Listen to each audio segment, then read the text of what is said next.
Hi friends, welcome to zaagzoogkitchen. இன்னைக்கு நம்ம zaagzoogkitchenல பார்க்க போறது Cook with Comaliல வித்யுல்லெக்கா சிஸ்டர் செஞ்சிருந்த tropical dreams recipe தான் பார்க்க போறோம்.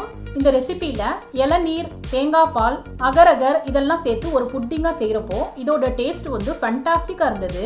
இது சம்மர் அண்ட் இஃப்தாருக்கு ஏத்த ஒரு ஆப்டான ரெசிபி. இதை எல்லோரும் லைக் பண்ணி சாப்பிடுவாங்க. வாங்க ஃப்ரெண்ட்ஸ், இந்த டேஸ்டியான tropical dreams ரெசிபி எப்படி செய்யணும்னு பார்க்கலாம். ஃப்ரெண்ட்ஸ், இந்த வீடியோவை ஷேர் பண்ணி சப்ஸ்கிரைப் பண்ணிக்கங்க. இந்த வீடியோ உங்களுக்கு பிடிச்சிருந்ததுன்னா வீடியோக்கு ஒரு லைக் கொடுங்க ஃப்ரெண்ட்ஸ். ஃபர்ஸ்ட் நம்ம இளநீர் ஜெல்லி குளோப்ஸ் செஞ்சிடலாம். ஒரு மில்க் பேன்ல 1/2 கப் வந்து இளநீர் சேர்த்துக்கிறேன். இதோட 1 டீஸ்பூன் வந்து சுகர் ஆட் பண்ணிக்கிறேன். நீங்க எடுத்துருக்க இளநீர் வந்து ஸ்வீட்டா இல்லைன்னா 1 டேபிள் ஸ்பூன் கூட நீங்க சுகர் ஆட் பண்ணிக்கலாம். இப்போ நல்லா மிக்ஸ் பண்ணிக்கலாம். இப்போ சுகர் நல்லா கரைஞ்சிருச்சு. இப்போ இதுல 1/4 டீஸ்பூன் அகர் பவுடர் சேர்த்துக்கிறேன். கைவிடாம மிக்ஸ் பண்ணிக்கணும். இப்போ 4 மினிட்ஸ் ஆயிடுச்சு. அகர் வந்து நல்லா கரைஞ்சிருச்சு. இப்போ கொஞ்சமா இளநீர் பீசஸை இந்த மாதிரி கட் பண்ணி இதில் சேர்த்துக்கிறேன். உங்களுக்கு எவ்வளோ விருப்பமோ நீங்கள் அந்த அளவுக்கு சேர்த்துக்கலாம். ஃப்ரெண்ட்ஸ், ஜெல்லியை வந்து இந்த மாதிரி இளநீர் பீசஸோடு சேர்த்து சாப்பிட்றப்போ டேஸ்ட் வந்து சூப்பராக இருக்கும். இப்போ இதை 1 நிமிஷத்துக்கு கொதிக்க வச்சா போதும். நல்லா திக்காயிருச்சு. ஃப்ரெண்ட்ஸ், இதை வந்து இந்த மாதிரி சின்ன சின்ன கப்ஸில் வந்து நான் சேர்த்துக்கிறேன். ஃப்ரெண்ட்ஸ், உங்கள்கிட்ட சிலிக்கான் மோல்டு இருந்தால் நீங்கள் அதில் கூட நீங்கள் சேர்த்துக்கலாம். குளோப்ஸ் வந்து ஒரே சைஸில் இருக்கிறதுக்காக நான் ஒவ்வொரு கப்ஸ்லையும் 1 டேபிள் ஸ்பூனுக்கு அளந்து சேர்த்துக்கிறேன்.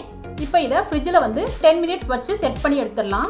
நீங்கள் ஃப்ரீசரில் வைக்கிறதா இருந்தால் 5 மினிட்ஸ் மட்டும் வச்சா போதும். நெக்ஸ்ட் நம்ம பீனாகொலாடா குளோப்ஸ் செஞ்சிடலாம். ஒரு பேனில் 1/2 கப் வந்து பைனாப்பிள் ஜூஸ் சேர்த்துக்கிறேன். நீங்கள் பைனாப்பிள் ஜூஸ்க்கு பதிலாக பைனாப்பிள் பியூரி கூட நீங்கள் சேர்த்து செஞ்சுக்கலாம். இப்போ இதோட ஸ்வீட்னஸ்க்காக 1 டீஸ்பூன் சுகர் ஆட் பண்ணிக்கிறேன். நல்லா கரைச்சிக்கணும்.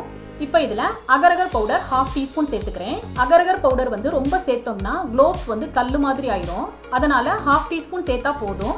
இப்போ 3 to 4 மினிட்ஸ் ஆயிடுச்சு. அகர் நல்லா கரைஞ்சு குக் ஆயிருச்சு. இப்போ இதில் அடுப்பை வந்து ஆஃப் பண்ணிட்டு 1/4 கப் வந்து திக்கான கோகோனட் மில்க் ஆட் பண்ணிக்கணும். நல்லா கலந்து விட்டுக்கோங்க. இப்போ நல்லா திக்காகி ரெடி ஆயிருச்சு. இப்போ இதையும் நான் வந்து சின்ன சின்ன கப்ஸில் வந்து நான் போர் பண்ணிக்கிறேன். இப்போ இதை ஃப்ரிட்ஜில் வந்து 10 மினிட்ஸ் செட் பண்ண வச்சிடலாம். நெக்ஸ்ட் கோகோனட் கார்டமம் புட்டிங் செஞ்சிடலாம். இப்போ ஒரு பேனில் 1/3 கப் வந்து இளநீர் சேர்த்துக்கிறேன். இப்போ இதில் ஸ்வீட்னஸ்க்காக 1 டேபிள் ஸ்பூன் சுகர் ஆட் பண்ணிக்கிறேன். நல்லா கலந்துக்கணும். இப்போ இதோட 1/2 டீஸ்பூன் அகர் பவுடர் சேர்த்துக்கிறேன். ரொம்ப சேர்த்துடக்கூடாது. 1/2 டீஸ்பூன் மட்டும் சேர்த்தா போதும். நல்லா மிக்ஸ் பண்ணிக்கணும். அகர் வந்து நல்லா கரைஞ்சிருச்சு. இப்போ மிக்ஸி ஜாரில் இதோட கொஞ்சமாக இளநீர் பீசஸையும் சேர்த்துட்டு 1/4 கப்பு வந்து இளநீர் சேர்த்துட்டு இந்த மாதிரி பேஸ்ட்டாக அரைச்சி எடுத்துக்கணும். இப்போ இந்த பேஸ்ட்டை இதில் சேர்த்துக்கணும். நல்லா மிக்ஸ் பண்ணிக்கணும். இப்போ வாசத்துக்காக ஒரு பிஞ்ச் ஏலக்காய் பவுடர் சேர்த்துக்கிறேன். நல்லா கலந்துக்கணும். இப்போ அடுப்பை வந்து ஆஃப் பண்ணிட்டு 1/3 கப் வந்து நல்லா திக்கான கோகோனட் மில்க் சேர்த்துக்கிறேன். நல்லா கலந்து விட்டுக்கணும். இப்போ ஜெல்லி வந்து ஸ்மூத்தாக இருக்கணுங்கிறதுக்காக நான் இதை வந்து ஒரு டீ ஸ்ட்ரைனரில் வடிகட்டிக்கிறேன். இப்போ இதை உங்களுக்கு தேவையான மோல்டில் வந்து நீங்கள் செட் பண்ணிக்கலாம். நான் இந்த மாதிரி 2 மோல்டில் நான் போர் பண்ணிக்கிறேன். இதையும் நம்ம 15 மினிட்ஸ் வந்து ஃப்ரிட்ஜில் வச்சிடலாம். இப்போ ஒரு பேஸ், அதாவது பைனாப்பிள் ஹைட்ரோ ஜெல்லி ரெடி பண்ணிடலாம். ஒரு பேனில் 1/4 கப் வந்து பைனாப்பிள் ஜூஸ் எடுத்துக்கிறேன். இதோட 1 டீஸ்பூன் சுகர் ஆட் பண்ணிக்கணும். இப்போ 1/4 டீஸ்பூனுக்கும் கம்மியாக அகர் பவுடர் சேர்த்துக்கிறேன். நல்லா கலந்துக்கணும். இது நல்லா திக்காயிருச்சு. இந்த மாதிரி திக்கானதும் ஒரு பவுல் எடுத்து வச்சிடலாம்.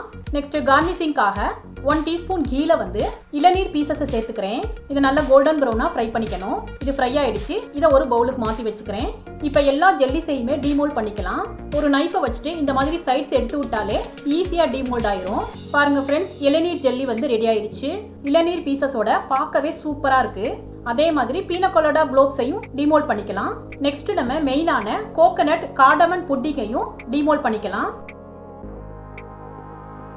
இப்போ இது எல்லாத்தையுமே பிளேட்டிங் பண்ணிக்கலாம் ஃப்ரெண்ட்ஸ். நம்ம ரெடி பண்ணி வச்சிருந்த பைனாப்பிள் ஹைட்ரோ ஜெல்லியை வந்து இந்த மாதிரி அப்ளை பண்ணிக்கணும். இதுக்கு மேலே கோகோனட் புட்டிங் வந்து பிளேஸ் பண்ணிக்கலாம்.